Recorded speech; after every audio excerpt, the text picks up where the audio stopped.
Sampurasun. Assalamualaikum warahmatullahi wabarakatuh. Ya, kembali lagi dengan kita Pemra. Hari ini kita akan melakukan latihan olah nafas seperti biasa. Ya, silahkan bagi yang mengikuti disiapkan dulu ya, pemanasan dulu. Siapkan dengan nafas perut. Enggak.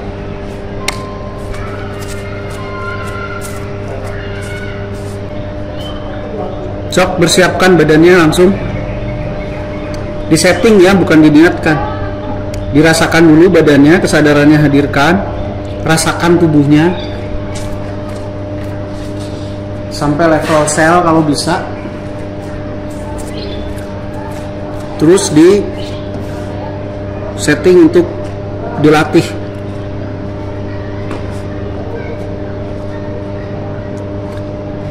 Sok.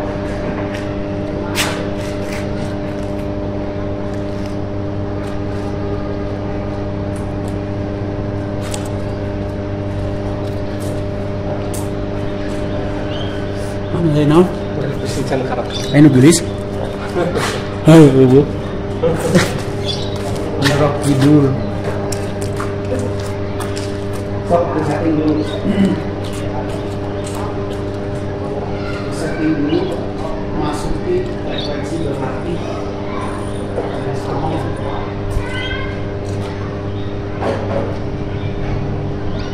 Setting atas perut. Fokuskan menghidupkan energinya di perut bagian bawah sampai ada efek hangat. Sebenarnya penggunaan kata hawa panas itu kurang pas, cuman berarti paling mudah dipahami mungkin, karena sebenarnya itu kan tumbukan dari gelombang yang dihasilkan dari metabolisme sel. Hanya tumbukan itu hanya di situ dikonsentrasikan di perut, di bagian perut. Baru kalau benar-benar tumbukannya meningkat dan terkonsentrasi, baru akan terasa efeknya hawa panas. Jadi hawa panas mah akibat dari tumbukan. Hanya kalau udah nggak fokus kemana-mana, lalu tumbukannya tidak terkonsentrasi lagi, ya hilang hawa panas.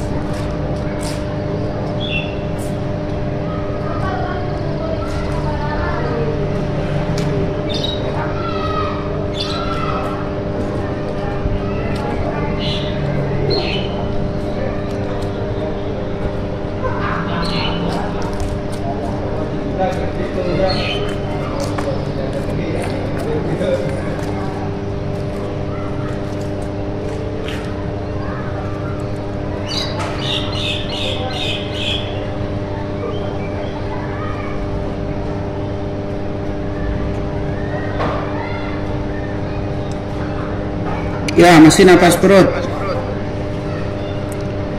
Masih nafas perut.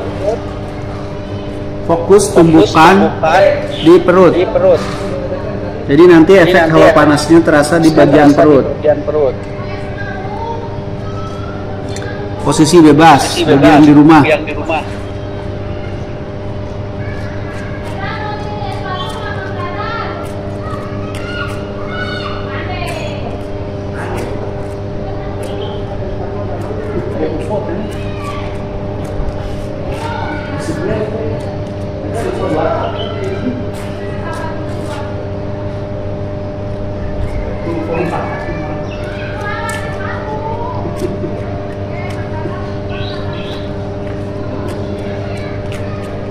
Terus pindah ke dada. Coba nafas dada. Pikiran dan perasaan tertuju di dada, di rongga dada. Coba nafas dada.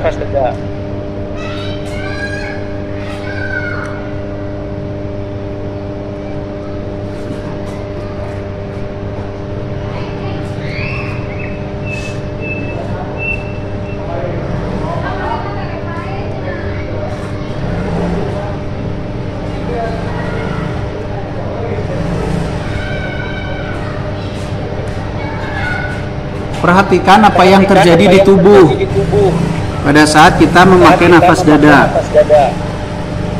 Perhatikan bagaimana prosesnya sampai dada kita terasa hangat. Perhatikan. Jangan dilewatkan begitu saja. Perhatikan sendiri.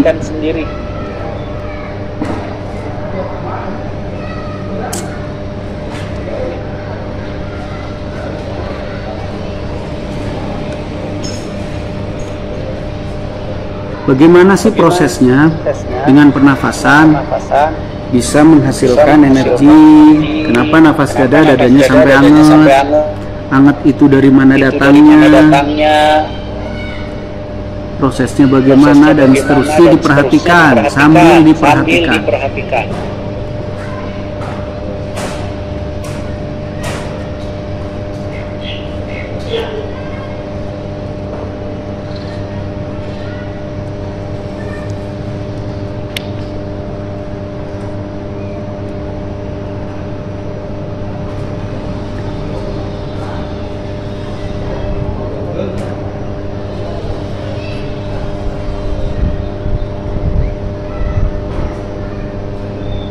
Kalau nafas dadanya sudah hangat, dadanya ke diafragma, sama perhatikan. Biar kita dapat pemahaman, bukan dapat informasi dari pelatih saja.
Oke, tarik, tahan, buang, sebar ke seluruh tubuh dalam posisi diam aja. Tapi tetap ya tulang punggung dulu, langsung sebar gitu. Sok sambil posisi yang seperti itu, tetap nafas diafragma, tarik, tahan, buang, selalu ke tulang punggung dan seluruh tubuh. Sok. Kalau mau dengan kepalanya nggak apa-apa disalurin kalau kuat mah, kalau nggak pusing.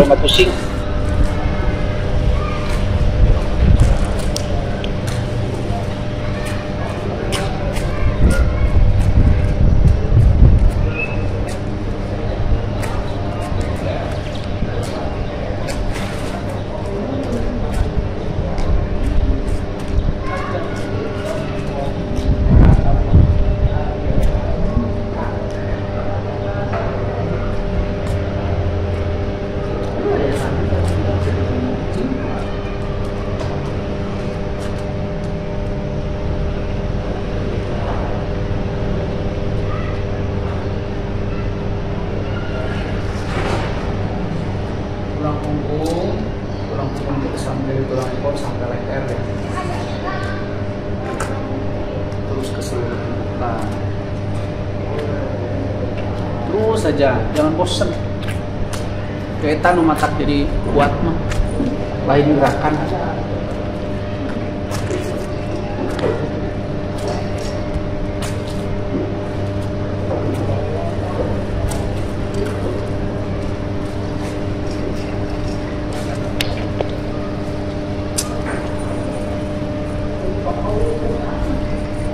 fokus ya, dan enjoy.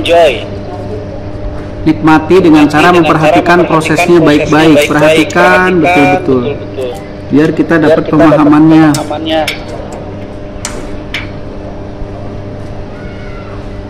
Paham dengan mengerti itu berbeda. Kamu karek ngadengin tidak bisa. Mengerti itu bagian dari logika. Kalau paham bagian akal. Memahami dan masuk ke dalamnya.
Buka.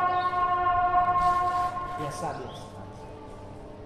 Sama, napas diafragma, tulang punggung seluruh tubuh. Napas diafragma, tulang punggung seluruh tubuh. Jangan bosan.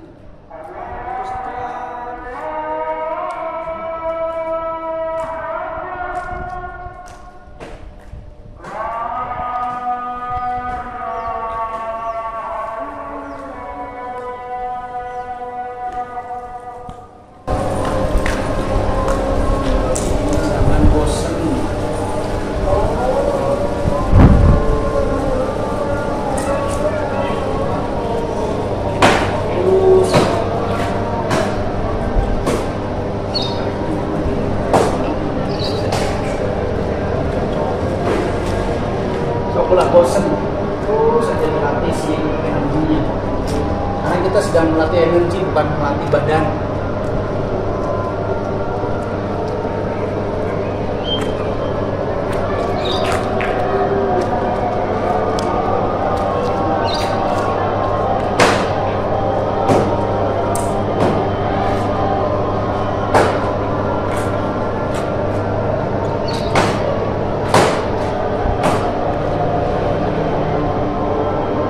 Terus lanjutkan ya dari diafragma ke seluruh tubuh. Kalau mau mengikuti gerakan yang di sini boleh, kalau enggak juga dikondisikan aja.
godaannya untuk turun sudah tinggi.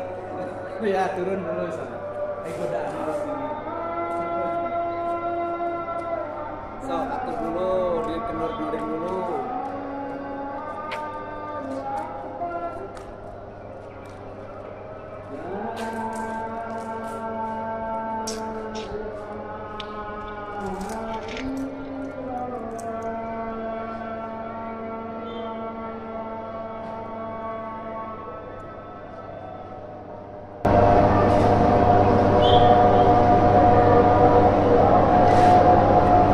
Lanjut ke bawah yang up ya.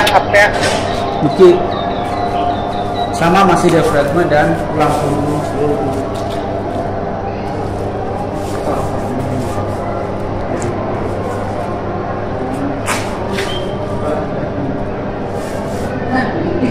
Luar biasa.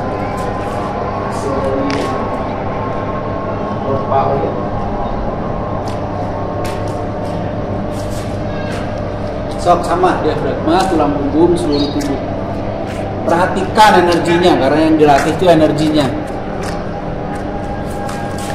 Perhatikan energinya karena yang dilatih energinya, bukan fisiknya.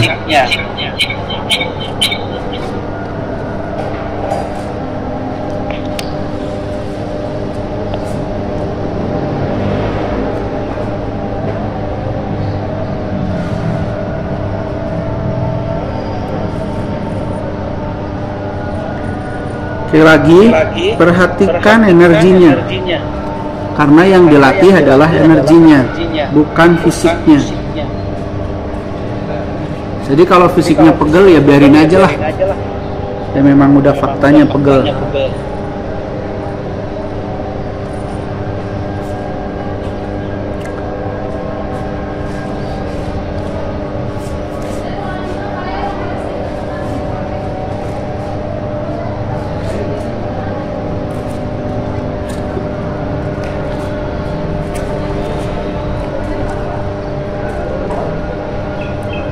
Yang akan membuat energi menjadi menguat itu adalah pengulangan, ulang-ulangan terus si perjalanan energi itu.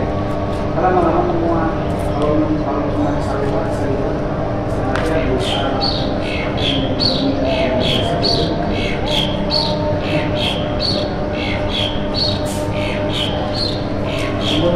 saya mengulang-ulang sehari. Nafas diafragma dan jurus air saya satu hari itu 40 sampai 50 kali putaran, itu sekitar 2 jam. Itu saya tiap hari. Hari satu itu sekitar 40 sampai 50 putaran.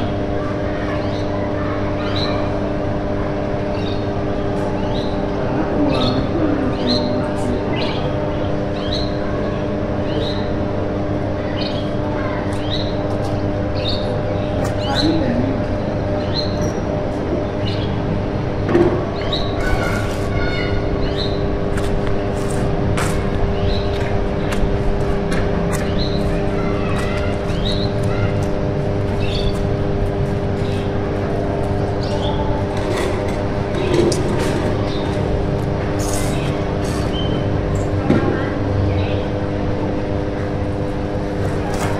Terus masih diafragma, gerakannya boleh mengikuti yang di sini atau disesuaikan saja yang di rumah. Diafragma salur ke tulang punggung, terus baru ke seluruh tubuhin. Norok tok, kan baik, kan kame kuat. Yes, godaannya terlalu tinggi, teneng. So, ratu, calik. Duduk. Karunya teneng. Duduk.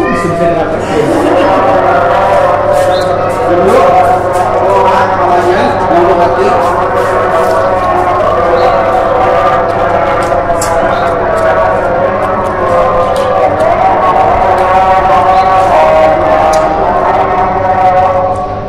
Duduk.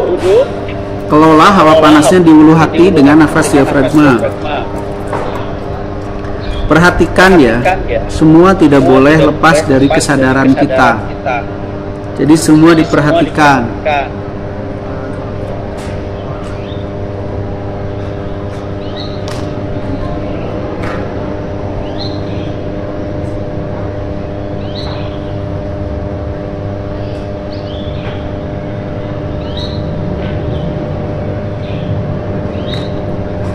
kumpulkan di ulu hati. Jadi pada saat tarik itu betul-betul ditarik, si energinya dikumpulkan di ulu hati, difokuskan di ulu hati kumpulkannya.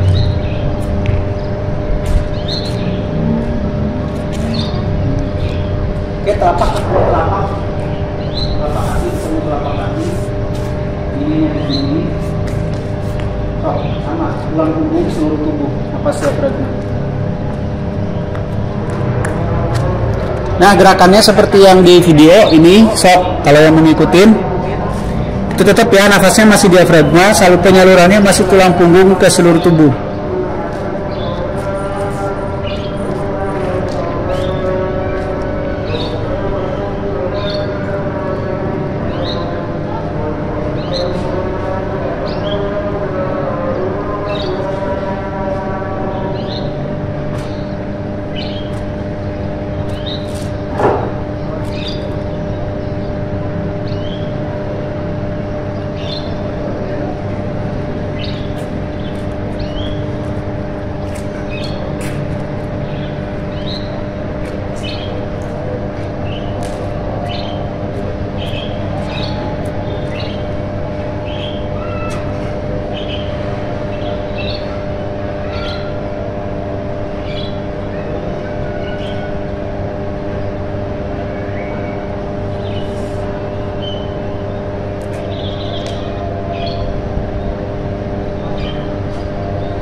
Disadari bahwa panas itu akan buat muat pengalaman. Artinya mah ulah lobating gerakan dalam istilah.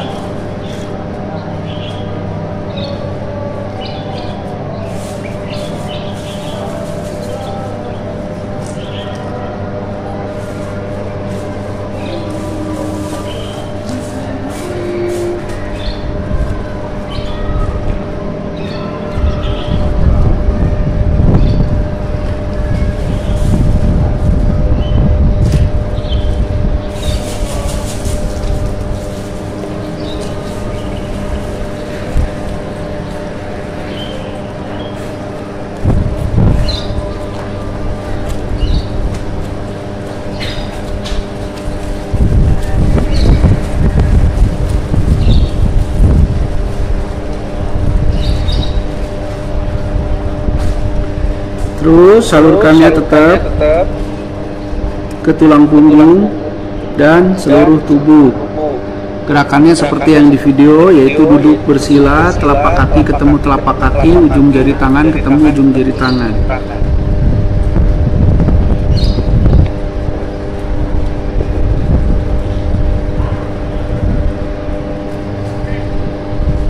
Fokus ya, karena yang kita sedang latih adalah energinya, bukan fisiknya. Jadi fokuslah kepada proses terbentuknya dan proses pengelolaan energinya.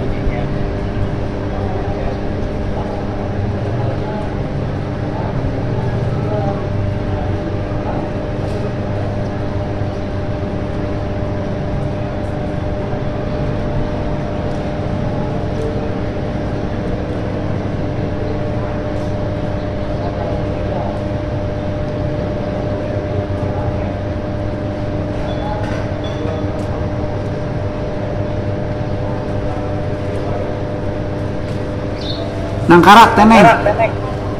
Gini. Sok. Angkat bujurnya. Sok masih sama. Diafragma seluruh tubuh. Gerakan seperti di video. Silakan kalau yang mau mengikuti, yang mungkin ikuti. Yang enggak ya udah usah. Nafas diafragma. Masih salurnya sama tulang punggung dan seluruh tubuh.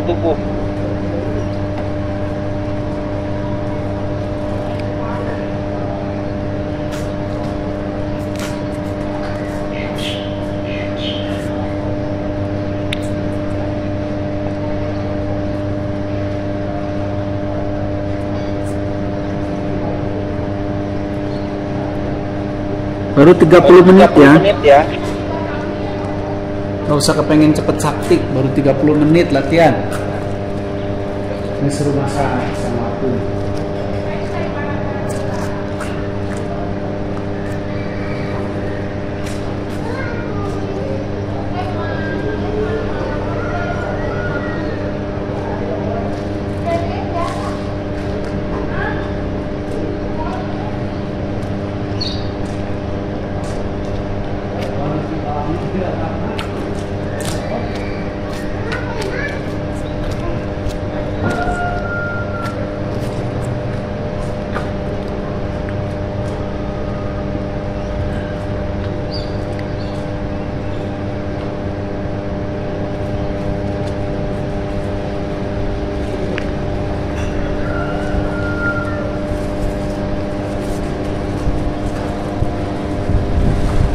Ya, meleng seitik ngasihnya goleh.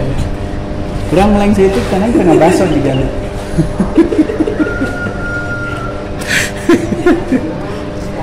Terus ngebegang. Sok yang di rumah terusin biar lebih hebat dari Kang Doni.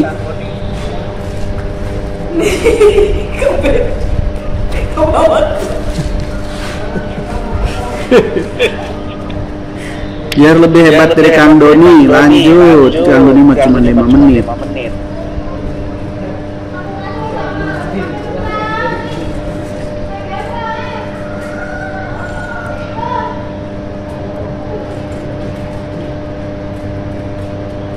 Oke, duduk.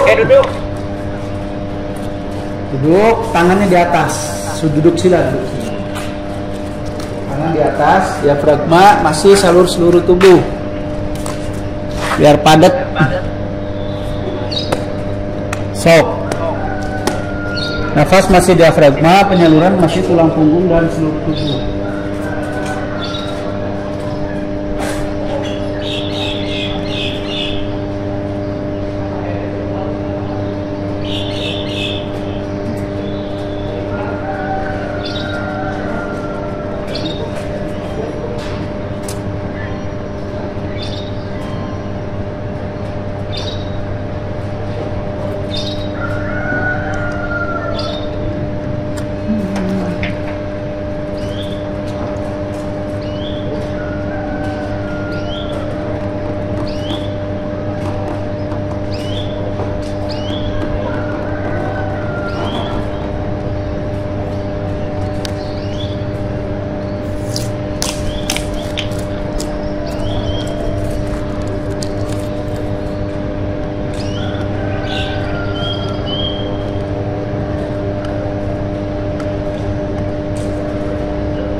Terus nafasnya masih sama. Nafasnya masih sama.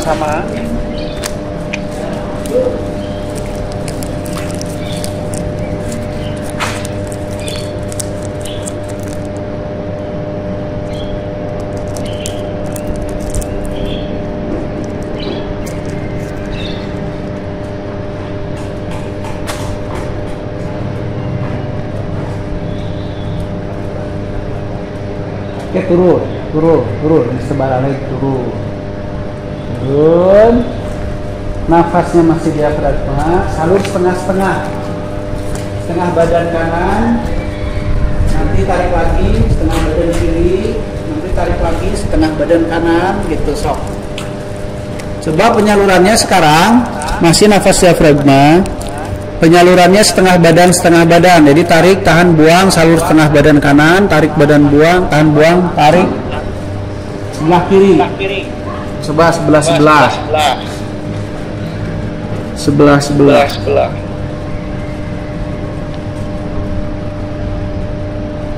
So.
Bisa bergerak sesuai dengan yang diinginkan.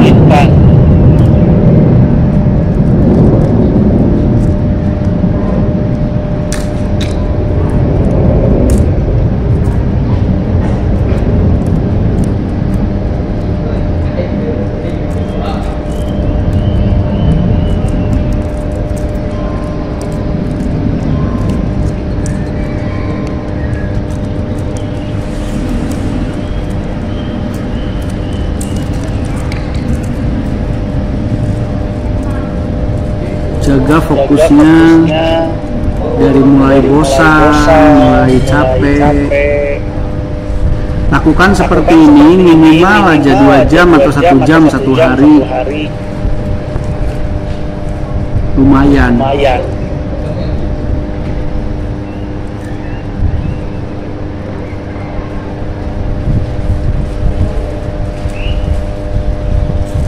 Oke, nafas perut. Kita sekarang latihan yang lain. Pas perut, tarik semua energi ke perut.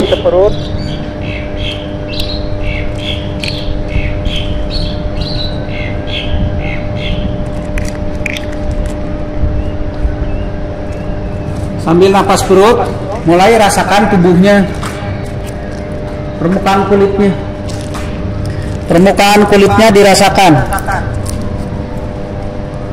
Permukaan kulit seluruh tubuh. Mana tuh permukaan kulit pantat? Permukaan kulit mana lagi? Yang irung, rasain. Semua permukaan kulit dari sekujur tubuh dirasakan.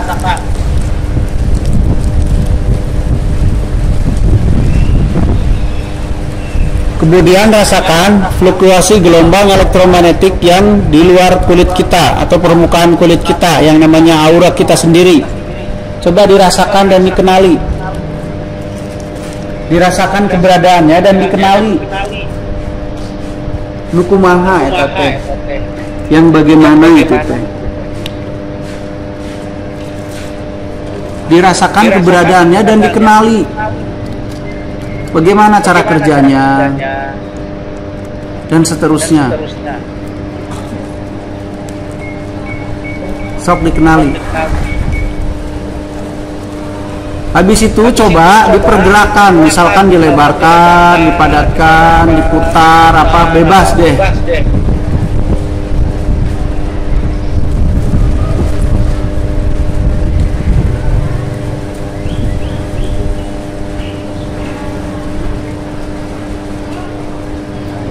Kalau belum terasa atau terkenali, dikenali dulu. Mau muter-muter apa orang nggak dikenali?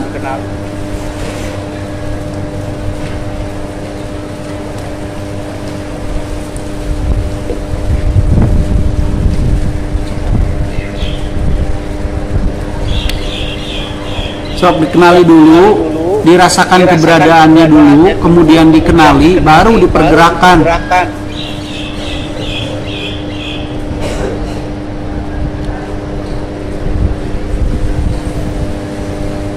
Yang menurut bahasa Kang Diki seperti gelombang magnet yang mana, kayak apa gitu.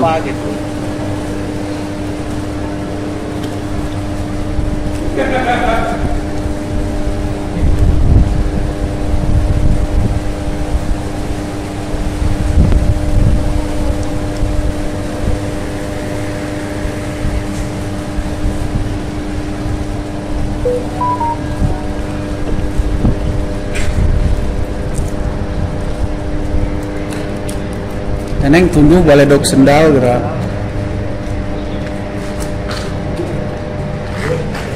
Tenang.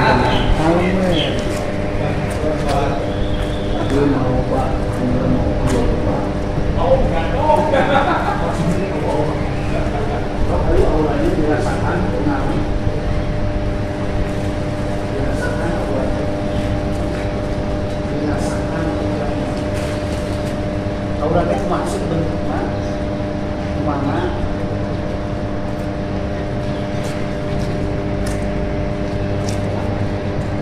isinya apa,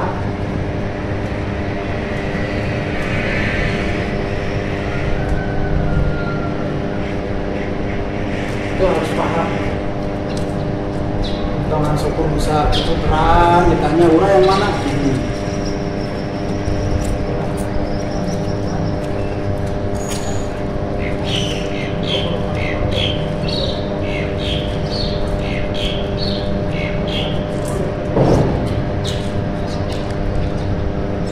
Oke, cukup dulu. Saya mau nanya nih, serius sih, saya nanya sih. Ini awak.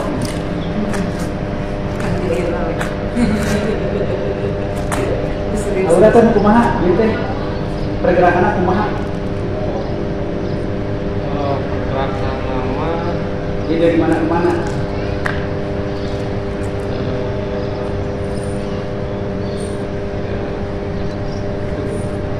Muter.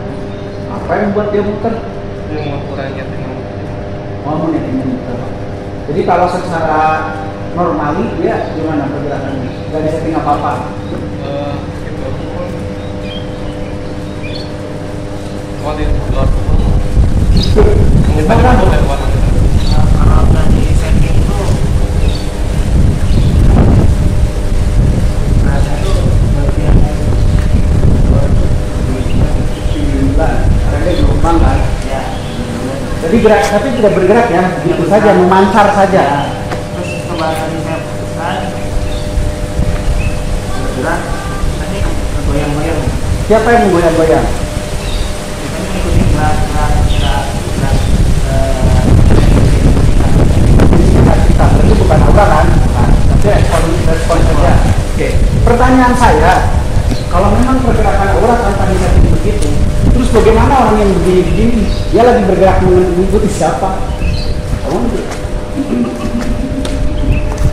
Pikirkan. Mulai gini ya. Tapi sedang bergerak mengikuti siapa? Yuk dipikirkan. Tenang kan? Yuk. Langsung. Lagi mengikuti siapa itu? Sedangkan pergerakan aura hanya memancar. Ya kan? Dia hanya memancar. Terus hanya memancar seperti gelombang. Kan gelombang mau begini ya. Enggak ada yang Ayo. Terus kalau lagi begitu-begitu mengikuti apa?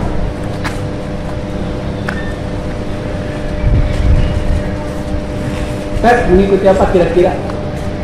Ya mengikuti gambar tempat itu saya. Lah iya kan, belum layar terbentuk itu kan kalau tidak disetting, dia gerakannya hanya memancar kan? Hanya memancar gitu. Dan dia bukan transversal, dia longitudinal. Kalau transversal kan dia muter, dia kan tidak, dia itu aja memancar terus. Nah, tapi kok kemudian bergeraknya ada yang macam-macam, ada yang depongan, ada yang silang, ada yang macam-macam. Itu mengikuti apa? Nah, kira-kira mengikuti apa? Ini langsung wah bergerak gitu ya. Kira-kira itu mengikuti apa? Kira-kira? Hah? Nggak tahu makanya. So, kira-kira apa? Berarti ada jawabannya. Kalau kayak gini kan, kalau kayak gini kan kenyang. Ya, kenapa kenyal?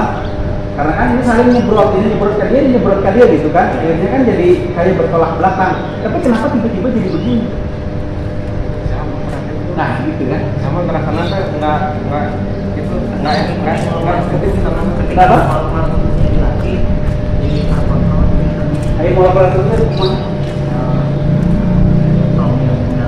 Ini ion juga kemana emang? Emang ion di dalam tubuh kemana?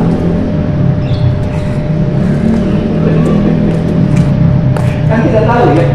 Ion itu kan hanya sebuah kumpulan dari atom. Ya kan? Dan dia tidak punya pergerakan, dia diam. Begitu. Nah, atom-atom itu kemudian yang menyusul yang namanya sel. Kan sel juga tidak joget.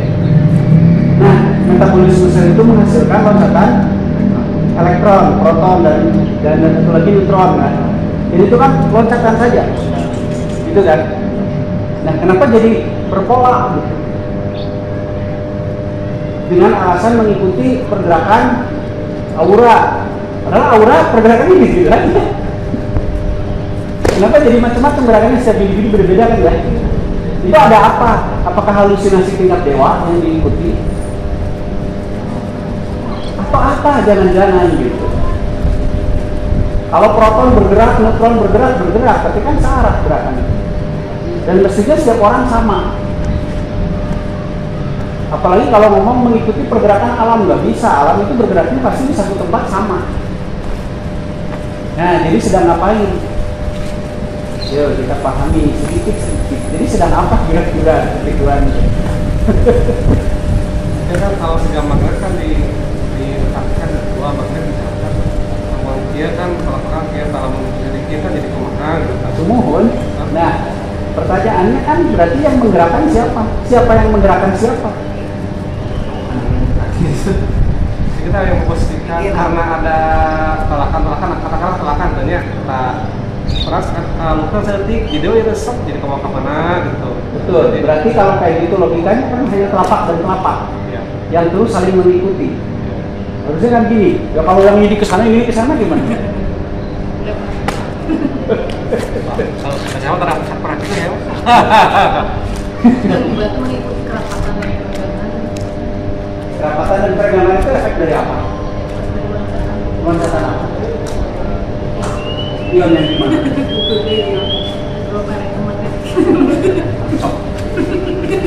Ngecapruk ya maksa.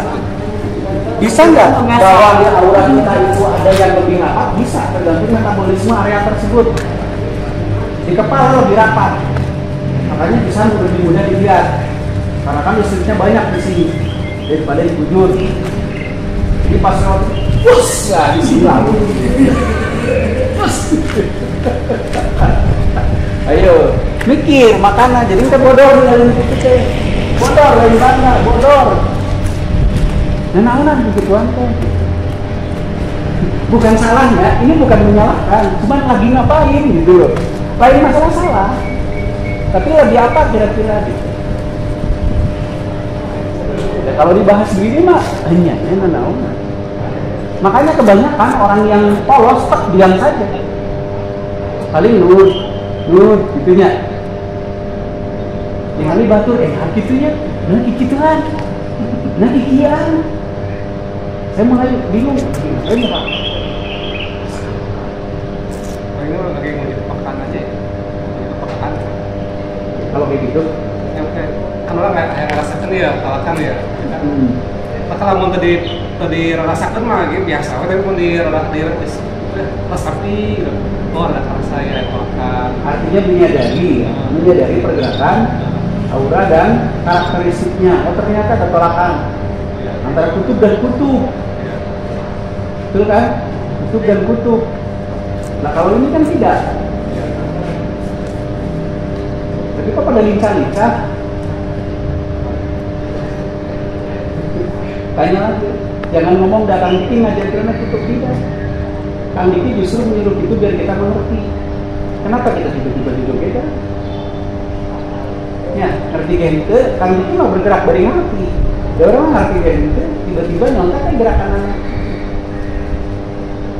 Terus sebenarnya ke desa dari skadung kagok yakin disuruh mikir hese. Nah sekarang kita mulai berpikir sebenarnya sedang apa kita. Begini, mungkin saja ini mah mungkin saja aura kita, gelombang elektromagnetik punya kita dan gelombang elektromagnetik punya alam. Saya mau nanya energi alam tuh yang kayak apa? Ini kumaha energi alam tuh? Sumbernya dari mana, dia hasil apa, pergerakannya bagaimana. Terus apa tuh macam-macam? Ada misalkan energi alam untuk kesehatan, reaksi tubuhnya beda. Kumaha? Kesehatan. Hasil dari mana, siapa yang produksi?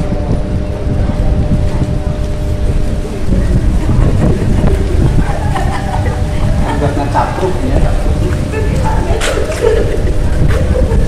Kita kan sering yang ngomong energi alam. Tahu nggak itu dari mana sumbernya? Dari mana kan? Energi alam. Dari alam. Dari mana? Ayo. Tumbuhan juga menghasilkan energi.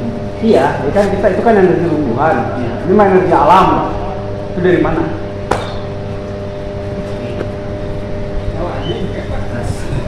Dari mana ayo? Di planet kita aja lah, jangan ngomongin galaksinya kejauhan. Di lingkup planet kita saja. Ini dari mana energi alam yang membentuk atmosfer itu dari mana?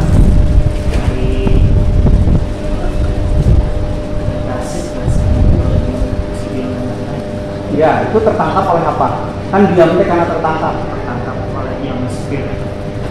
Ionosfer itu mah kalau sudah membentuk namanya ionosfer. Tertangkap oleh apa?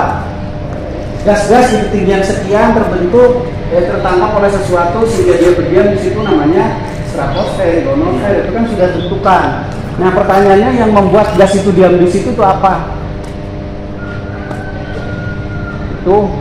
Itu gelombang yang disebut energi alam. Dan energi alam itu apa, kayak apa, dari mana sumbernya? Tuh kan, cuma kan guru di Lantera kan tahun-tahun. Kamu iya itu Lantera. Jadi energi yang ada di alam itu semua dari inner core. Jadi inner core itu sama seperti tubuh kita bervibrasi, mengeluarkan energi, dan itu memancar. Nah gelombang itulah yang kemudian di ketinggian tertentu berkolaborasi dengan gas-gas tertentu sehingga menjadi atmosfer. Secara keseluruhan atmosfer namanya gitu ya kan, bagiannya macam-macam. Nah pertanyaan saya, kalau kita menyerap energi alam, bukankah energi itu gelombang? Bagaimana menyerapnya? Kan dia gelombang. Bagaimana sebuah gelombang diserap?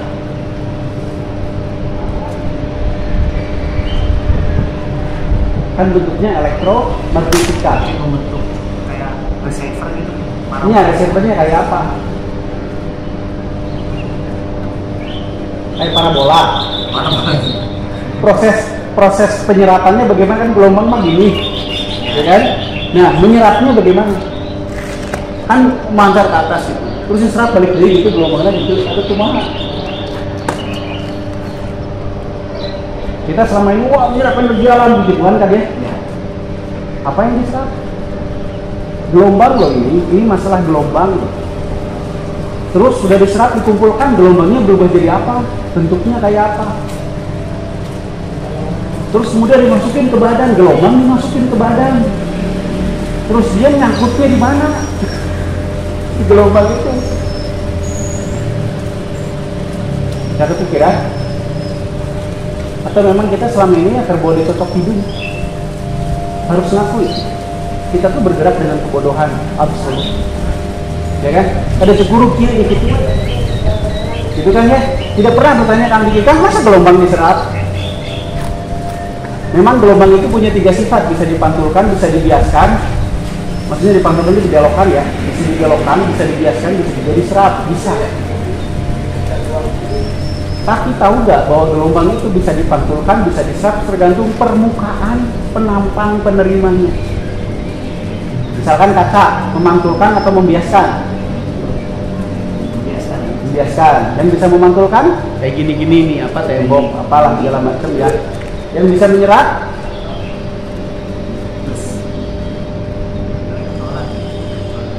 itu benda-benda yang sifatnya kayak busa, itu meredam, menyerap kan. Gelombang diserap itu diperkecil atau diperlebar, diperkecil atau diperlebar. Diperlebar menjadi frekuensi lebih tinggi atau lebih rendah. Lebih rendah. Semakin panjang gelombangnya, makin rendah frekuensinya. Nah, kalau begitu bagaimana kita menyerap sebuah gelombang? Apa yang kita perlakukan gelombang itu bagaimana? Diperlakukan bagaimana?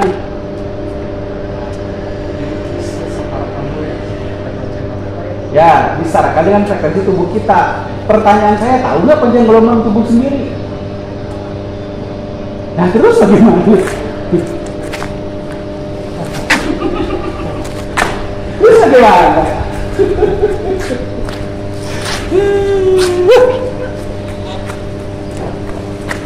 Jadi yang kita lakukan ngapain selama ini? Ya badu. Begitu. Makanya kan nggak ada yang jadi apa-apa. Nggak ada yang jadi apa. Terus bangga, kan konyol mah.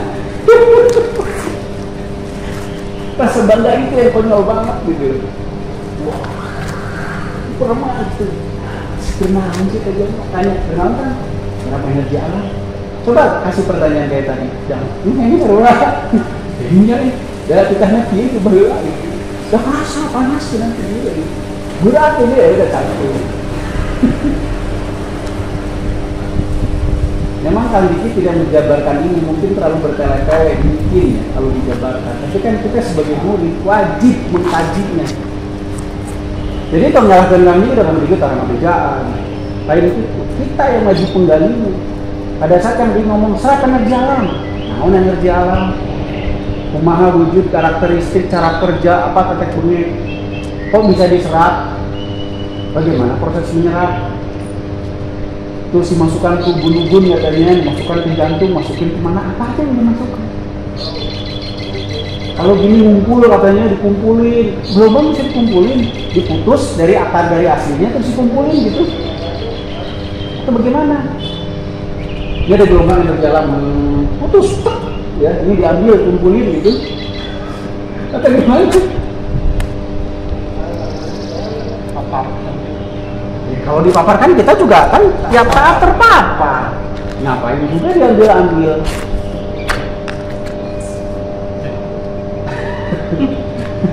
Sama juga bisa kan? Bulan? Juga bisa. Sahana. Juga bisa. Tinggal ini.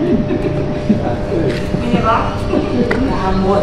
Iya, kalau gelombang itu diserap, tahu nggak rumus gelombang itu kan frekuensi. Frekuensi bisa menyatu dengan yang satu frekuensi lagi. Rumus Garputala, tahu kan? Jadi kalau toh kita serap-serap tapi kita tidak sefrekuensi, ya sarwaju minyak mencari gitu. Jadi kumaha. Berarti kan mengikuti frekuensi siapa? Badan atau alam? Alam atau badan? Alam. Bagaimana tahu frekuensi alamnya? Bagaimana ukurnya pakai apa? Dirasakan. Oke. Bentuk frekuensi kayak apa? Kayak gelombang juga cuma.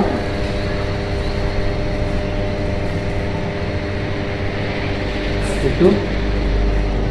Jadi harus diakui kita ini bodoh total dari dulu, dari merasa pintar. Ada orang yang berani ngomong-ngomong begini nanti disalahin. Lihat saja nanti. Disalahin. Ngapain datang begitu juga cara ngomongin itu? Ya itu.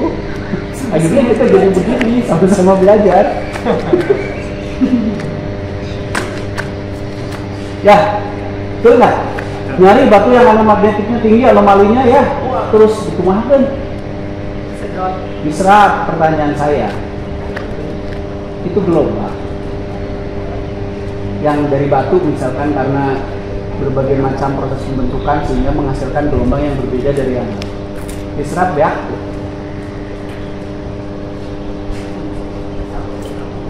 Habis, bener habis. Bisa jawab. Nah itu pertanyaannya nggak mungkin bagaimana? Kalau diserap terus jadi apa dibubuhkan? Kalau cair diserap jadi barang, saya diserap jadi kumaha? Apakah jadi meningkatkan frekuensi kita sama dengan frekuensi itu? Mungkin nggak? Jawabannya tidak mungkin karena masing-masing ada sumbernya. Kayak rambut dipotong tuh, teneng, karena itu bau keriting, potong tak nongol keriting gitu. Misalkan frekuensi orang, frekuensi metabolisme orang hanya menghasilkan 100 Hz. Terus saya ditransfer ke Kang Diki 1000 Hz. Tetap kan yang saya juga ngeluarinnya nggak 100 Hz. Terus kan tidak jadi berubah jadi 1000 Hz. Kecuali kalau energi saya naik. Meningkat frekuensinya. Kalau enggak ya tetap aja beres 1000 giga, 1000 miliar naon deh. Ayo frekuensinya segitu, nggak segitu, nongol lagi. Nah, itulah kenapa ditransfer bergerak-gerak dia nggak ada gunanya kan? Nggak ada gunanya kan? Apa gunanya? Naon gunanya? Yang membuat Anda berbeda daripada saat punya 1 grad dan 1000 grad. Naon bedanya? Apa efeknya? Terwakilannya pada saat Anda sebelum latihan dari Kang Diki pun nggak ada sama bedanya. Apa yang lebih saktinya apa? Kecuali perasaan lebih sakti itu. Tapi apa gunanya? Apa samanya? Apa bedanya? Tapi pernah latihan di Sinar Putih dulu. Bisa apa? Begituan. Sekarang latihan di Lantera, pernah ditransfer 3000 grad, 10.000 grad, maaf ya. Apa bedanya dengan dulu waktu di Sinar Putih? Perlu beda, nah gitu kan. Nah itu pertanyaan yang harus terus kita gaungkan. Itulah kenapa kita latihan nih, kita bikin kemana-mana. Nggak ada efeknya. Transfer software ini itu juga nggak ada efeknya. Salah kan gitu. Bohong. Atau salah kita nih, memang nggak ngerti apa-apa tentang itu. Nah itulah kenapa saya mengajak kita menyadari semua prosesnya. Biar nggak terus-terusan menjadi kerbau. Nah nanti kita pahami betul tuh kinerja gelombang elektromagnetik sendiri aja. Pergerakannya kayak apa? Nanti kalau Anda semua menemui teman-teman kita yang berjoget, tanya, menuju naon kan? Apa yang terjadi sebenarnya di tubuh akal? Tanya frekuensi itu seperti apa? Energi sel itu seperti apa? Fluktuasi gelombang elektromagnetik tubuh itu seperti apa? Karena memang berfluktuasi, tapi fluktuasinya seperti apa? Kok sehingga ada gerakan yang kayak gitu? Wah ini kalau merasakan energi alam, tanya lagi energi alam itu yang mana? Mana? Energi alam itu mana? Gelombang elektromagnetik alam, dari mana? Yang ada di udara ini satu gelombang atau banyak gelombang? Dari mana saja kalau ngomong banyak? Tumbuhan, hewan, terus? Dari metal terus? Kalau ada satu gelombang 10 Hz bertemu gelombang 1000 Hz, siapa yang akan bilang? Yang kecil. Benar. Misalkan suara teriakan, itu suara mobil, gitu kan ya? Kan sekali ini gelombangnya kebentur, bisa terbiaskan, bisa teredam dan seterusnya. Nah, Di sini terjadi tumpukan gelombang tidak? Terjadi tumpukan gelombang antara yang kuat dan yang lemah. Berarti tidak semua gelombang eksis saling. Ada yang saling mereduksi kan, saling membelokkan, saling membiaskan dan seterusnya. Itu kan ya. Berarti nanti yang eksis paling utama adalah gelombang-gelombang yang paling kuat, bukan yang paling besar. Ya, yang paling kuat. Nah, apa gelombang yang paling kuat yang Anda rasakan di sini? Gelombang apa saja yang paling kuat?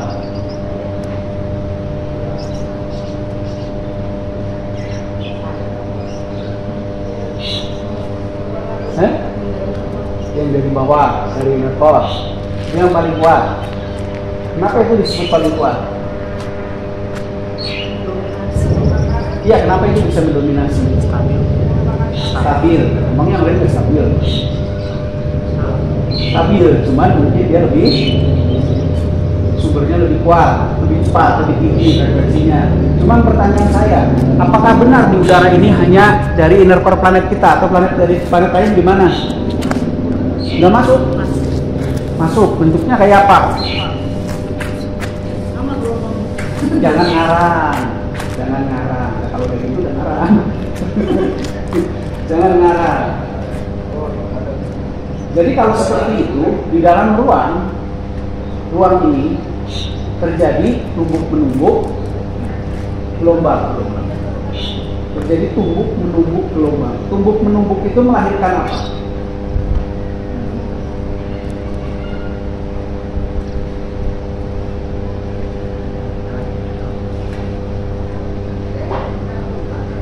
Tumbuk menumbuk gelombang itu menjadikan apa efeknya? Ya kan, kita teh elektromagnetik tumbuk-tumbukan. Nah itu menghasilkan apa tumbuk-tumbukannya?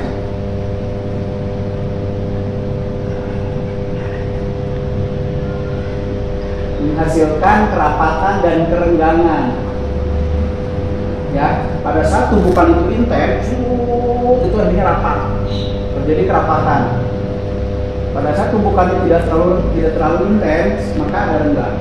Kerapatan dan kerenggangan menghasilkan apa? Iya, fluktuasi. Tumbukan kan bisa fluktuasi. Nah, fluktuasi itu ada yang rapat, ada yang renggang. Nah, kerapatan dan kerenggangan menghasilkan apa?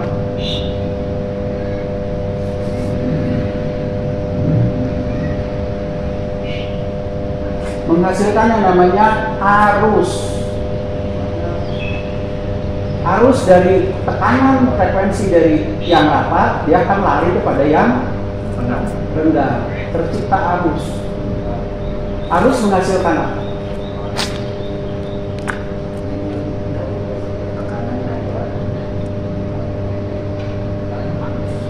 Kalau tekanan itu hasil dari kerapatan tadi. Nah, arus menghasilkan daya, menghasilkan gerakan daya, menghasilkan gerak. Nah, pertanyaan saya kemudian adalah, bisa nggak semua itu ditangkap oleh tangan kita? Oleh diri kita? Kerapatan dan kerenggangan. Kerapatan, kerenggangan, pergerakan, itu bisa nggak ditangkap? Semestinya bisa. Nah, pada saat kita menangkap itu, tangan kita akan bergerak mengikuti arus yang tercipta karena kerapatan dan kerenggangan. Dan polanya stabil. Jadi kalau kita misalkan yang dinamai merasakan di sini, gerakannya kurang lebih sama, nggak yang satu begini, yang satu begini, nggak mungkin. Kalau yang dirasakan adalah sesuatu yang terjadi di sini, bukan yang di sini. Kalau yang di sini iya, yang di sini pengennya disco ya disco keluar, kan gitu. Itu enggak. Karena apa? Karena kalau cuma lingkupnya kecil, itu kan kerapatan dan kerenggangannya akan jauh beda. Sama-sama.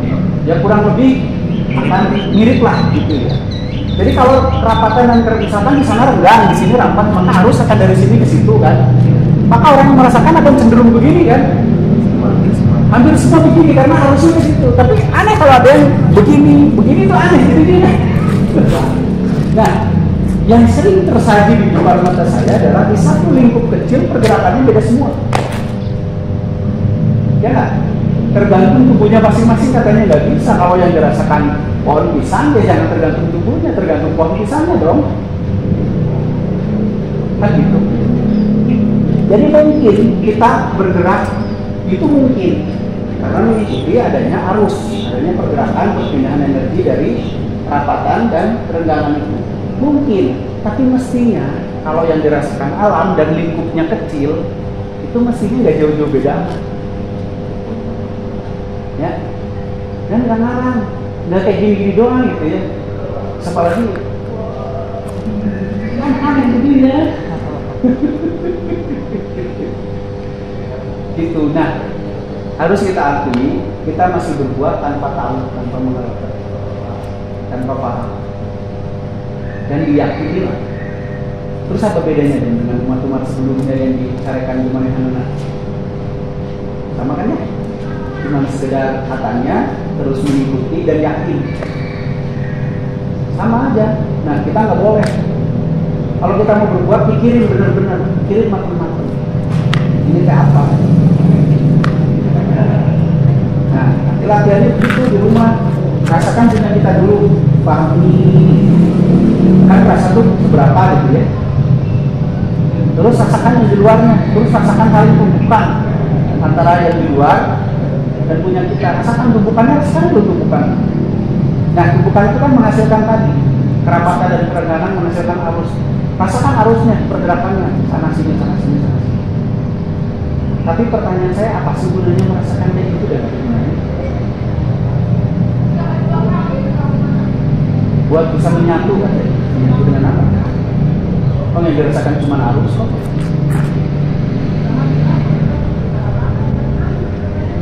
Cuma melatih kepekaan. Nah, jawabannya hanya melatih kepekaan. Biar kita bisa merasakan ada sesuatu di luar kita.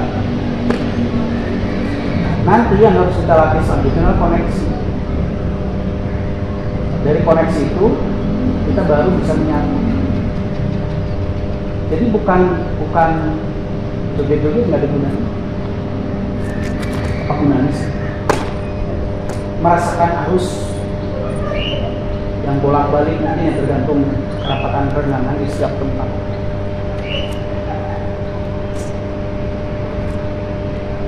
Itu dipikirin, pikirin, dikaji, pahami.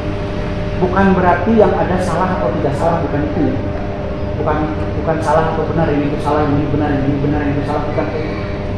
Bukan masalah itu, tapi bagaimana kita memahami apa yang kita lakukan. Betul-betul memahami kalau kau bergerak begini, kenapa? Atau diam aja, tadi kan katanya sering diam aja tuh, kenapa? Pahami semuanya, dan nggak ada yang salah, dan benar. Gitu. Bukan juga kita sedang mengkritik orang lain. Kita mengkritik diri kita, kenapa kita begitu-begituan? Nah, kita orang kritik. Itu pertama. Anu kedua, kebanyakan salah paham itu adalah di yang namanya tenaga dalam. Tenaga dalam apa, Pak? Energi sel. Energi sel. Nah, energi sel itu pada saat sudah tidak difokuskan dia kemana?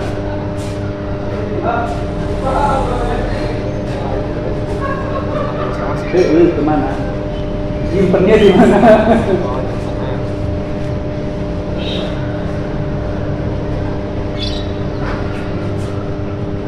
Jangan mungkin kan itu rumah bunuh. Kita yang mana? Kan kita belum paham itu ya. Kenapa pada saat kita fokus kerasa tuh panas, pas nggak fokus hilang kan? Nah kemana itu? Kabur ke mana gitu? Mudium lompat ke mana? Lamun masih kena di jero awak di mana? Nah itu kita rasa tidak tahu. Kan gitunya. Kenapa? Ada fenomena apa yang terjadi? Tapi nanti pada saat fokus itu ada lagi. Nah, jadi pada saat ngefokus dia kemana? Ada di mana? Ada di darah kan? Ya itu di darah, sulap di darah. Besok cek lagi. Nah nanti bagaimana? Oh kan itu kan energi dihasilkan dari mitokondria. Bagaimana menyeberang ke pembuluh darah? Menyeberang ke pembuluh darah, masuk ke darah. Kan pembuluh darah kita tertutup dalam bentuk bocor. Tapi kenapa sih energi itu bisa masuk ke darah? Kalau yang katanya itu lewat pembuluh darah. Sebenarnya saya itu kumaha prosesnya. Gitu. Atau di otot kan gitu. Energinya di otot misalkan gitu. Bagaimana? Apa jangan-jangan si energi itu tidak kemana-mana, tetap berada di dalam sel. Jangan-jangan loh ya.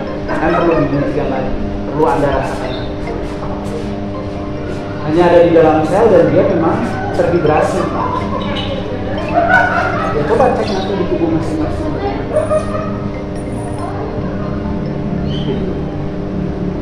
Sehingga kita bisa beraktivitas, otak bisa tersuplai. Gimana? Kalau dikumpulkan di perut, misalkan kan kalau udahan kan nanti dikumpulkan di perut, tapi otak tetap tersuplai. Nah jalannya lewat pembuluh darah, lewat darah. Berarti gimana caranya itu tembus pembuluh darah masuk ke dalam darah? Itu bagaimana? Nah, itu yang harus kita perhatiin benar-benar biar paham. Apalagi hal-hal yang sangat luar biasa yang sering kita obrol-obrolin itu. Banyak sekali itu hal-hal yang luar biasa yang diobrolin. Yang kayak gini aja nggak apa-apa. Gitu. Saya yakin sebagian besar kita nggak tahu. Ya mungkin ada orang yang paham, gitu. Tapi saya belum begitu paham. Nah, saran saya berhenti dulu ngomongin yang hebat-hebat. Berhenti dulu lah dan dengarkan. Dengarkan, bilang semua karena campur dulu lah. Mari kita pahami yang dasar-dasar sampai benar. Kalau ini dipertanyakan oleh ilmuwan, kita kan dengarkan doang. Ya, kalau datang ilmuwan ke kita ngaku, wah ini aku bla bla, terus tanya sama dia, kayak apa bentuknya itu? Proton dan neutron. Kan jadi Maya. Kan jadi begitu. Terus kita ngomongin proton, neutron, elektron, itu kan satu molekul saja tuh. Satu atom itu isinya itu. Satu atom itu isinya proton, neutron, dan elektron.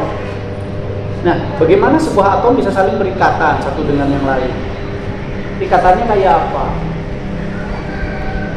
Nanti ada atom hidrogen, ada atom yang lain-lain itu berikatan. Kenapa di sini dan ini bisa berikatan? Yang senyawa dan tidak senyawa bisa berikatan, dan yang lain-lain. Kalau kita ngomongin energi, kita harus paham konteks kita. Jadi ya, apalagi kita sudah ngomongin seolah-olah sesuatu yang sangat-sangat luar biasa. Baik itu teknologi, ya kan, baik itu apa, dan tanpa pengetahuan sebenarnya, ya kan. Makanya yang keluar kalimat-kalimat konyol. Misalkan Teh Neng mengaku di dalam tubuhnya ada apa tuh yang bisa men-trigger kan? Akselerator. Apa tanya yang mana? Kan nggak tahu. Nah gitu. Itu semua bisa dijawab dengan merasakan keberadaannya dan memperhatikan.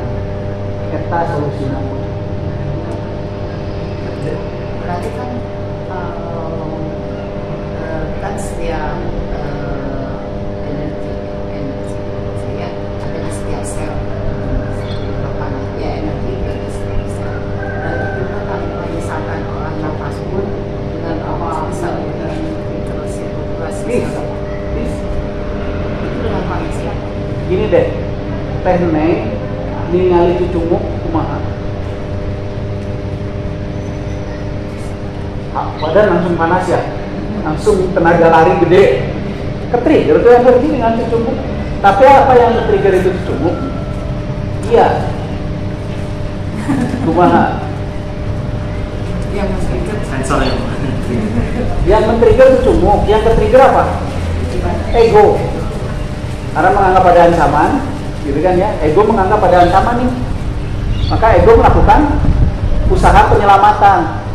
Yaitu dengan lari, dengan apa gitu. Dan yang jelas untuk membiayai usaha penyelamatan itu dibutuhkan energi, dinaikin kan energinya. kasarnya jelma anu rek pingsan dia nyala cukup bisa lompat deui lah kasarnya gitu. Kan dinaikkan energinya oleh ego. Artinya ada akselerator energi di tubuh yang namanya ego. Makanya saya ngomong, kalau mau latihan itu cuek egonya tuh. Itu otomatis panas kan latihan gitu. Kau mau inget dihina aku batur makan, langsung panas kan awak teh. Dia nu kasih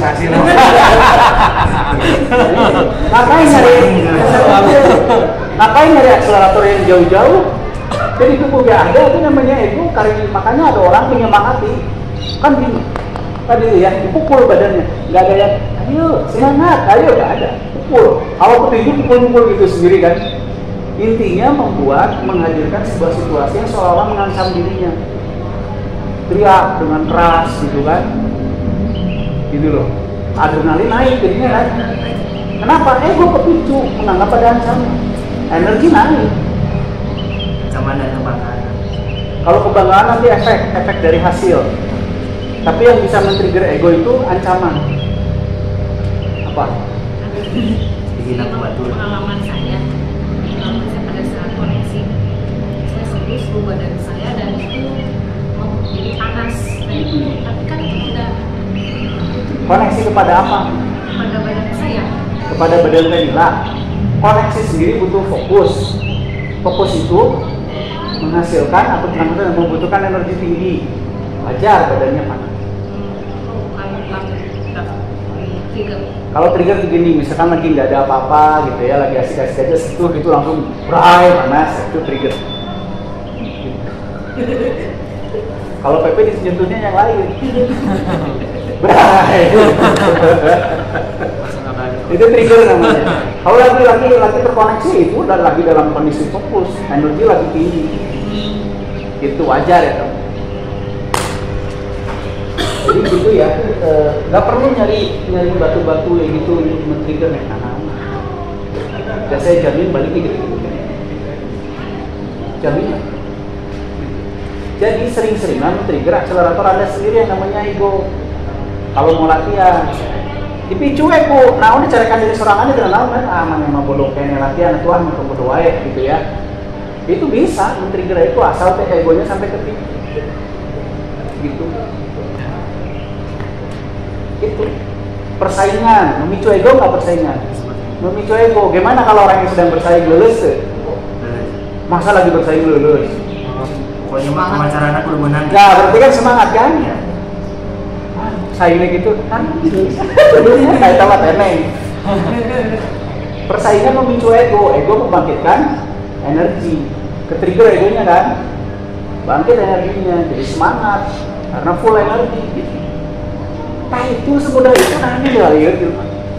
Itu gak perlu jauh-jauh Pak, tunggu-tunggunya yang akselerator.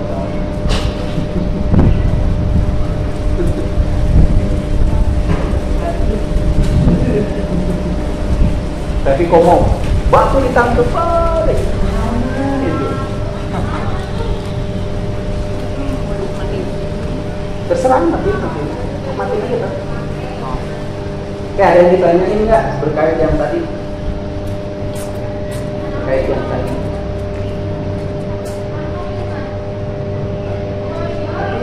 Jadi kalau ada rasa turunkan itu berarti pusat bisa ini. Gue mah nggak bisa diturunkan. Ikutin dulu nggak waktu bahasan saya tentang ego? Oh iya. Itu ya, puter lagi. Ya, karena ini sesi ngobrol-ngobrol. Artis, lanjut Ini ya, setelah visi bosan dengan obrolan gitu, jadi mangga kita tutup dulu ya acara latihan kali ini. Sekian, sampurasun, sampurasun, assalamualaikum warahmatullahi wabarakatuh.